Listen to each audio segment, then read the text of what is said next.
Hello everyone, welcome to day 2 on accounts and day 8 on our संकल्प batch. Last point में हमने final account start किया था। Final account के अंदर इंट्रो लेवल पे ट्रायल बैलेंस गिवन है, तो how to prepare trading P and L balance sheet. Recap करते हैं फास्ट मोड के अंदर। ट्रायल बैलेंस में जितने भी अकाउंट्स होते हैं, फर्स्ट ऑफ ऑल हमने कहा नॉमिनल नेचर को फाइंड आउट कर लो सर, ओनली नॉमिनल। उसमें जितने भी नॉमिनल हैं वो जाएंगे ट्रेडिंग पीएनएल के अंदर। डेबिट साइड जाते हैं, ओके। क्रेडिट साइड जाते हैं। इतना सिंपल फ्रेमवर्क है उसके अंदर। अब एक चीज ध्यान करनी है कि सर नॉमिनल में जो डायरेक्ट नेचर वाले आइटम है ना, वो सारे ट्रेडिंग के अंदर जाते हैं, और जितने भी इनडायरेक्ट आइटम हैं वो सारे पीएनएल आइटम होते हैं। तो आपको पहले क्लियर हो डायरेक्ट किसको बोलते हैं, इनडायरेक्ट किसको बोलते हैं। प्रोसेस को रटना स्टार्ट करोगे तो बहुत बड़ी प्रॉब्लम है। सो मेक श्योर इसको थोड़ा सिंप्लीफाइड मोड में समझें पहले कि मैं अगर कोई गुड्स बनाता हूं और गुड्स को रेडी करने तक की जो भी कॉस्ट होती है उसको हम डायरेक्ट का नाम देते हैं, और वे सारे आइटम कहां जाएंगे, ट्रेडिंग पॉइंट के अंदर जाएंगे। तो ट्रेडिंग के अंदर आने वाले जो आइटम है उनको लेकर ये लेआउट आपको समझ के चलना है। सेकेंड पॉइंट के अंदर जब सामान बन गया है, रेडी होके मेरे पास आ गया है, तो वो सारे एक्सपेंस कहां जाएंगे, वो सारे पी एंड एल आइटम के अंदर जाएंगे। जितने भी आइटम है ये डेबिट साइड में लिखे हुए हैं, और ट्रायल बैलेंस आपके क्वेश्चन के अंदर भी डेबिट में ही होंगे। आहा, इतना सिंपल पॉइंट है। और जो क्रेडिट में गिवन है वो क्रेडिट साइड में ही गिवन होंगे। So easy. अब मामला हमने बताया था कि सर स्टॉक को लेकर आपको पहले अंडरस्टैंडिंग, तो आपको पता हो कि मेरे को कौन कौन से टॉपिक हैं जिनको लेकर डिस्कशन क्लियर करनी है। सबसे पहला अपने आप से पूछो जरा कि भैया मैं फाइनल अकाउंट बना क्यों रहा हूं, वाई फाइनल अकाउंट, इसका आंसर पता होना चाहिए सर। हमने लास्ट क्लास में बताया था कि बॉस फाइनल अकाउंट इसलिए बनाए जाते हैं कि डाटा जो भी फाइनेंशियल ट्रांजैक्शंस मेरे बिजनेस के अंदर हो रही हैं, ध्यान देना, जितनी फाइनेंशियल ट्रांजैक्शन हो रही हैं उन फाइनेंशियल जहां जहां पैसा इन्वॉल्व है मैंने उन सबको रिकॉर्ड कर दिया, ठीक है, मैंने उनको क्लासिफाई कर दिया, ओके। अब मैंने उनकी समरी बना दी, फैंटास्टिक। समरी जो बनके तैयार हो गई है, अब मेरे को उसमें से परफॉर्मेंस निकालनी है समरी के अंदर कि मैंने बिजनेस में परफॉर्म कैसा किया ऑन बेसिस ऑफ रिकॉर्डिंग। फिर वहां से मुझे अपनी पोजीशन निकालनी है। तो समझो, रटो मत। आपका कोई कैफे है, आपका कोई जिम है, आप कोई स्कूल रन करते हैं, आप कोई भी प्रॉपर्टी रियल एस्टेट के अंदर बिजनेस में काम करते हैं, आपकी कोई मैन्युफैक्चरिंग यूनिट है, जो भी आप काम कर रहे हैं, आपने कोई टूर एंड ट्रैवलिंग कंपनी खोली हुई है, आप कोई ग्रोसरी शॉप चला रहे हैं, किसी भी टाइप का बिजनेस आपका है, भाई मैं एट द एंड जब तक यही नहीं देखूंगा कि मेरा बिजनेस किस डायरेक्शन पर है तो ग्रो कैसे करूंगा यार। तो मुझे क्या पता होना चाहिए कि मैंने इस टेन्योर के अंदर कैसा परफॉर्म किया, ये मेरे को पता होना बहुत जरूरी है। उसके लिए डाटा रिकॉर्ड, फिर क्लासिफाई। अब मेरी क्लास 11th के अंदर सीबीएस से मुझे मैनुअली सिखा रही है चीजें। प्रैक्टिकल टर्म में यही बातें सॉफ्टवेयर के ऊपर होंगी, टैली के ऊपर होंगी, बिजी सॉफ्टवेयर होंगी, सैप सॉफ्टवेयर होंगे, मार्क सॉफ्टवेयर होंगे। तो उन सॉफ्टवेयर का प्रोसेस सेम रिदम में चलता है कि डाटा रिकॉर्ड होगा। इसके लिए जर्नल में आपने पर्सनल, रियल, नॉमिनल वाली उन क्लियरिटी के ऊपर काम किया, जर्नल एंट्री करनी सीखी जो मिड टर्म के एग्जाम्स तक आपको क्लियर होके आई। अब जनरल भी होता है, जनरल एंट्रीज करते हैं। फिर स्पेशल में cash book, purchase return, sales return, BR, BP, journal proper, subsidiary books जिनको हम बोल के चलते हैं, वो सारा पार्ट यहां पे। अब रिकॉर्ड कर करके रख लिया कोई फायदा नहीं है, we have to classify the data. Cash वाली अलग, क्रेडिट वाली अलग, बिल्डिंग अलग, मशीनरी अलग, कैपिटल अलग, सेल्स अलग, परचेज अलग, सब क्लासिफाई कर दिया। एट द एंड फिर उनकी एक सभी का नेट बैलेंस जो सबसे पूरे साल के एंड में है, उन सबके बैलेंसेस क्या हैं, सब कुछ करके बिल्डिंग कितने की बची हुई है, पूरे साल में वर्किंग करके स्टॉक कितने का आज बचा हुआ है, पूरे साल में सब कुछ करके सेल कितने की है, सब कुछ एंड में करके डेटर कितने का है। अब मुझे पता है इससे पैसा लेना, इससे पैसा देना है, इतनी मशीनरी मेरे पास, इतनी फर्नीचर मेरे पास, मैंने सारा पार्ट बना लिया। अब उसके बेस में मैं अपनी परफॉर्मेंस जानना चाहता हूं। परफॉर्मेंस मैंने बताया आपकी मार्कशीट जो होती है, पोजीशन कि मेरे को मेरी एसेट्स कितनी है, लायबिलिटी कितनी है। तो अपने आप को जब तक आप उस पोजीशन में फिट नहीं करोगे, याद नहीं कर सकते आप। याद करोगे भूल जाओगे, भूलोगे मिक्सअप करोगे, आइटम दिखाना कहीं था, कहीं दिखाओगे, इतना उलझने का ग्राउंड ही नहीं है। Keep it simple, keep it real, ठीक है ना। आपकी एज में लोग स्टार्टअप कर रहे हैं, आपकी एज में लोग बच्चे बिजनेस के अंदर उतर रहे हैं और आप बुकिश पॉइंट में उलझ रहे हैं। इट मींस कहीं ना कहीं कुछ कनेक्शन में प्रॉब्लम है बॉस, कहीं ना कहीं उस वायरिंग में प्रॉब्लम है। You have to rectify that problem first of all, कि मैं कॉमर्स में आया क्यों था। ये क्लियर हो गया, ये फ्लो समझना उतना ही इजी आपके लिए हो जाता है। So how we can proceed sir. तो मेरे सामने सबसे पहला ट्रेडिंग अकाउंट मैंने बनाना सीखा सर फाइनल अकाउंट के अंदर। अब इसमें ट्रेडिंग के अंदर मेरे पास डायरेक्ट नेचर के आइटम बोले कि मैंने रॉ मेटेरियल परचेज किया था सर, तो मैंने यहां परचेज डाल दिया। फिर मैंने वेजेस दी थी, तो मैंने वेजेस यहां पे डाल दी। फिर मैंने यहां पे कैरेज इनवार्ड दिया, तो कैरेज इनवार्ड वाला पार्ट आ गया। फिर मैंने ऑक्ट्रॉय दिया, तो ऑक्ट्रॉय वाला पार्ट डाल दिया। ये सारे के सारे आइटम मेरे सामने ट्रेडिंग के अंदर मैंने डाल दिए। अब इसमें से जो सामान बिक गया वो बाय सेल के नाम से मैंने क्रेडिट में डाल दिया। अब मैंने लास्ट टाइम बताया था कि सर हम स्टॉक वाली वर्किंग क्यों करके चलते हैं, क्योंकि जितना सामान मैंने यहां परचेज किया है, जितनी यूनिट्स परचेज की हैं, सेल उतनी नहीं हुई है। मान लो ये 5000 यूनिट्स हैं और सेल 4800 ही हुई हैं। अब दोनों का लेवल सेम होना चाहिए as per the matching concept, और फॉर दैट मैं यहां पर लिखता हूं बाय क्लोजिंग स्टॉक। पता लगा कि साल के एंड में अभी इसको 5000 को 4800 बनाने के लिए मुझे 200 यहां लिखना पड़ेगा। पता लगा यहां तो 300 स्टॉक है, सॉरी ऐसे कैसे पॉसिबल है। तो उसने कहा अरे इस साल के शुरुआत में भी कुछ मेरे पास ओपनिंग स्टॉक था। अब आप सोचे मैं इन टर्म को याद कर लूं कि ये मिलने पर यहां चिपका दूं, ये मिलने पर यहां चिपका दूं, इसको ऐसे कर लूं। नहीं नहीं नहीं नहीं, नहीं। ऐसे तो आपकी वर्किंग कितने पॉइंट याद करोगे भाई, किस किस चैप्टर में करोगे भाई, मुझे बताओ एक बार आप। जब तक आपकी बेसिक अंडरस्टैंडिंग नहीं होगी। और क्या क्या याद कर बता देता हूं आपको। सर परचेज दिया है, साथ में परचेज रिटर्न भी बोल दिया। बताओ सर इसको हम क्या बोलते हैं, सर इसको बोलते हैं नेट परचेज। कैसे निकलता है sir, purchase minus purchase return किया जाता है। सर सेल भी जो लेके चलनी है वो यहां पर आपकी जितनी भी सेल्स हुई माइनस सेल्स रिटर्न हमें लेके चलनी पड़ती है। तो ये नेट परचेज निकालने वाला पार्ट है, ये नेट सेल वाला पार्ट है। तो ट्रायल बैलेंस के अंदर सेल्स और सेल्स रिटर्न गिवन है, तो यहां माइनस करके फिर लिखनी है। परचेज गिवन है, परचेज रिटर्न गिवन है, माइनस करके फिर यहां पे लिखनी है। अब हमें आगे क्या होगा सर, स्टॉक वाला पॉइंट कब हमें करना कब नहीं करना। जब भी ट्रायल बैलेंस, ये सारी बातें मैं लास्ट इंट्रो के अंदर आपके सामने कर रहा था कि ट्रायल बैलेंस मेरे सामने गिवन किया और उसमें क्लोजिंग स्टॉक मेरे सामने ट्रायल के बाहर दे दिया। केस नंबर 2 मैंने किया, तो मैंने कहा कि भैया मेरे सामने दूसरे केस में ट्रायल बैलेंस दिया, ओके, और ट्रायल बैलेंस के अंदर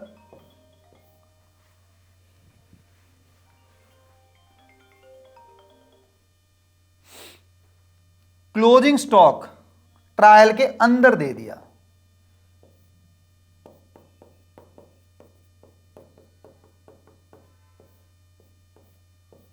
दो कंडीशन मेरे सामने गिवन है, मीनिंग समझो इसमें। अब यहां पर क्या है, मैंने स्टॉक को अभी एडजस्ट नहीं किया है, तो मैं जब यहां पर अपना परचेज दिखाऊंगा, जब मैं यहां पर अपना ट्रेडिंग पार्ट लिखूंगा, तो यहां पर ओपनिंग स्टॉक लिखना है, ओके, क्लोजिंग स्टॉक लिखना है, क्योंकि अभी एडजस्टमेंट हुई नहीं है। करनी क्यों एडजस्टमेंट, ये क्यों पता होना जरूरी है। मैंने 10 लैपटॉप खरीदे, 10 बेचे, मैं प्रॉफिट निकाल सकता हूं। 10 खरीदे, 8 ही बिके हैं, तो मैं एक्सपेंस 10 का ले लूं, सेल 8 की ले लूं, परफॉर्मेंस गलत निकलेगी। तो जो 10 की है मैंने कॉस्ट ली है, इसमें से 2 की कॉस्ट बाहर करनी है, क्योंकि अभी ये बिका नहीं है। तो 10 में से 2 बाहर करने को एडजस्टेड परचेज बोलते हैं। Are you getting. अगर ये वर्किंग अंदर गिवन है, इट मींस मैंने परचेज को एडजस्ट कर दिया है। दिमाग में जा रहा है। मीनिंग समझो कि हम ऐसा कर क्यों रहे हैं, स्टेप याद नहीं करना। कुछ को लगता बच्चा समझ नहीं पाएगा सर इसलिए रटवा दो। अरे भैया ऐसे घंघोर पाप करोगे तो कैसे मुक्ति मिलेगी आपको। ट्रेडिंग पॉइंट के अंदर सर मुझे यहां पर ओपनिंग स्टॉक, क्लोजिंग स्टॉक, अगर वो ट्रायल बैलेंस के अंदर क्लोजिंग स्टॉक है और इस केस में ओपनिंग स्टॉक यहां है ही नहीं, मतलब वो एडजस्टमेंट हो चुकी है। अब मुझे एंट्री भी पता हो, एंट्री बनानी आती हो।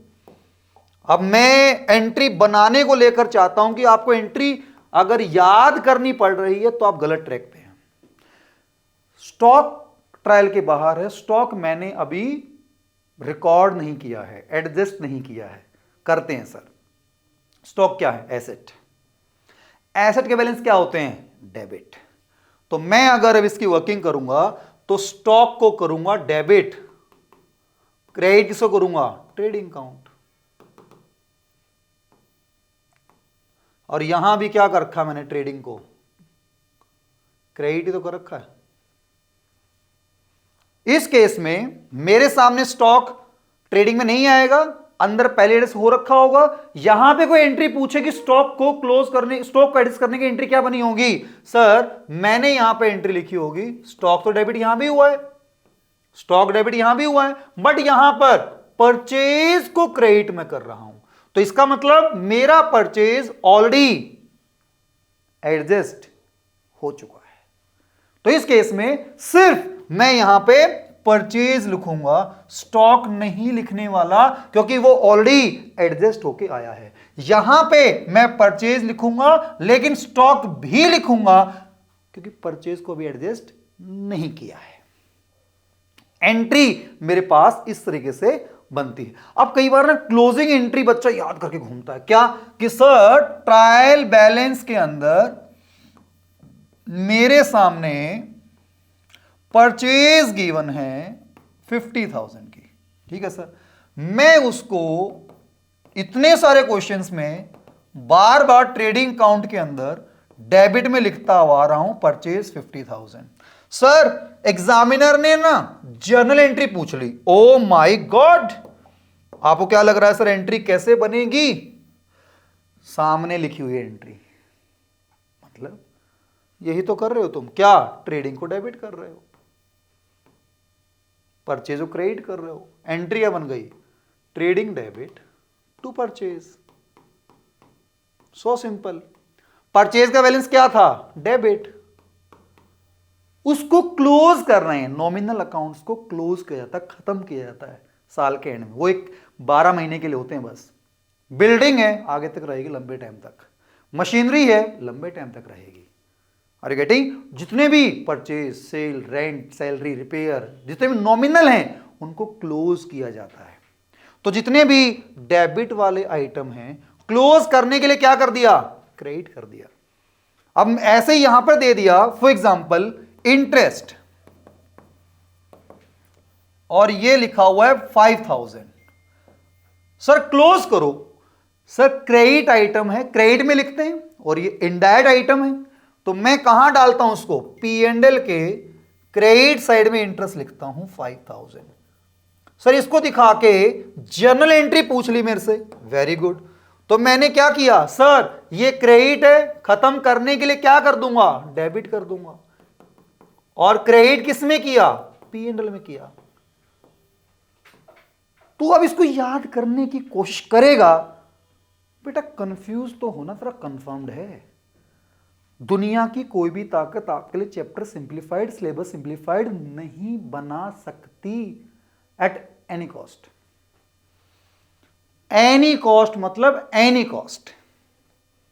तो अकाउंट्स को लेने का तरीका प्लीज चेंज कर लो। अब भी कुछ नहीं बिगड़ा है, अब तो शुरुआत हुई है। और जैसी ट्यूनिंग आप बनाएंगे सिलेबस, टॉपिक, ऑटोमेटिकली वैसा ट्रीट होना स्टार्ट हो जाएगा। It's all about your bond tune. भागो मत, पहले relax, calm down, calm down, relax होके उस वर्किंग को लेकर अब थोड़ा समझो, पर बातें करो ना उसके साथ। परचेज एक्सपेंस है, ठीक है, मैं इससे अपना प्रॉफिट लॉस निकालना चाहता हूँ, तो एक्सपेंस के लिए इसी साल के लिए, अब साल के एंड में एक्सपेंस को ख़त्म करना है, तो डेबिट वाले को ख़त्म करने के लिए क्रेडिट करना है। डायरेक्ट वाले कहाँ डाले जाएंगे, इनडायरेक्ट वाले कहाँ डाले जाएंगे, ये समझो। नहीं समझ में आ रहा है, आके बात करो, पूछो, लाइव सेशन भी हम लेके चलेंगे। तो अगर कॉन्सेप्ट्स ही हिले पड़े हैं, नोटबुक भर दी हैं, सर एग्ज़ाम आ रहे हैं तो याद करने पर भाग रहे हैं, no use of that point. Have this understanding, journal, ledger, trial, trial के बाद ट्रेडिंग P&L और बैलेंस शीट, वहाँ नॉमिनल नेचर, यहाँ पर्सनल रियल नेचर। डेबिट वाले डेबिट में डाले गए, क्रेडिट वाले क्रेडिट में डाले गए, डायरेक्ट वाले ट्रेडिंग में डाले गए, इनडायरेक्ट वाले P&L में डाले गए। अब मुझे नॉमिनल नहीं पता क्या है, उसके थोड़ा टाइम लगा लेता हूँ। मुझे डायरेक्ट इंडायरेक्ट नहीं पता, उस पर टाइम लगा लेता हूँ। कितना ही टाइम लग जाएगा, हद मार के 3 worksheet 5 worksheet, repeat repeat repeat ही होती है वर्किंग। उसके बाद कुछ ऐसा हाय तौबा वाला सीन तो नहीं है कि वो आपको कंफ्यूज कर दे, आपको परेशान कर दे। Are you getting point? तो it's not that much complicated कि आपको उसको लेकर इतनी कंफ्यूजन में जाना पड़े। अब सर ट्रेडिंग के अंदर जितने भी मैं आइटम लिखता हूं, इन सभी में हमने बताया था कि सर हम अपना कॉस्ट ऑफ गुड्स सोल्ड निकालने की बातें करते हैं। कॉस्ट मतलब सामान बेचने की cost, cost of goods sold.